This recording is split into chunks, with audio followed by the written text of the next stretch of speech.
หน้า53ตั้งแต่เตปิโขติทิยาภิกขุสังเขนะธัมเมนะวินัยเยนะสัทธุสาสเนนะนิคายหมานาปิธรรมวินัยานุโลมายะปฏิปัตติยาอสันทหันตาอเนกรูปังศาสนัสสะอภุทันจะมะลันจะกันตกันจะสมุทธาเปสูงเป็นต้นไป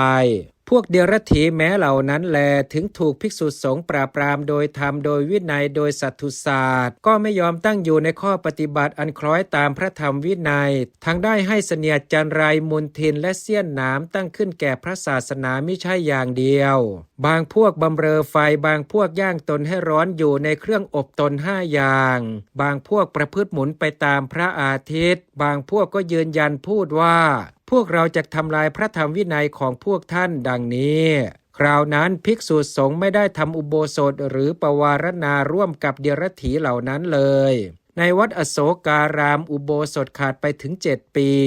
พวกภิกษุได้กราบทูลเรื่องนั้นแม้แด่พระราชาแล้วพระราชาทรงบังคับอำมาตย์นายหนึ่งไปว่าเธอไปยังพระวิหารระงับอธิกรณ์แล้วนิมนต์ภิกษุสงฆ์ให้ทำอุโบสถเถิดดังนี้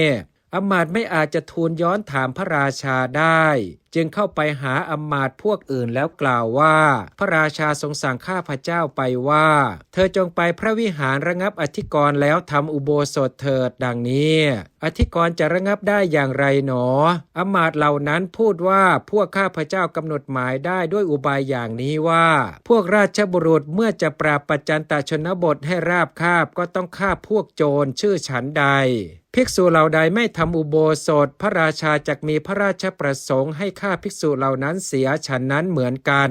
ลำดับนั้นอมาตย์นายนั้นไปยังพระวิหารนัดให้ภิกษุสงฆ์ประชุมกันแล้วเรียนชี้แจงว่าพระราชาทรงส่งข้าพเจ้ามาว่าเธอจงนิมนต์ภิกษุสงฆ์ให้ทำอุโบสถเถิดข้าแต่พระคุณเจ้าผู้เจริญบัดนี้ขอพวกท่านจงทำอุโบสถกรรมเถิดพวกภิกษุพูดว่าอาตมาภาพทั้งหลายจะไม่ทำอุโบสถร่วมกับพวกเดรัจฉีอมาตย์เริ่มเอาดาบตัดศีรษะวงเล็บของเหล่าภิกษุให้ตกไปตั้งต้นแต่อาสนะของพระเถระลงไป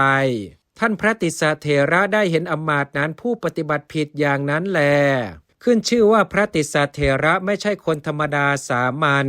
คือพระพาดาร่วมพระราชมารดาเดียวกันกับพระราชามีนามว่าติสสะกุมารได้ยินว่าพระราชาทรงอภิเษกแล้วได้ทรงตั้งติสสะกุมารนั้นไว้ในตำแหน่งอุปราชวันหนึ่งติสสะกุมารนั้นเสด็จไปเที่ยวป่าได้ทอดพระเนตรเห็นหมู่มรึกฝูงใหญ่ซึ่งเล่นอยู่ด้วยการเล่นตามความคิดวงเล็บคือตามความใคร่ของตน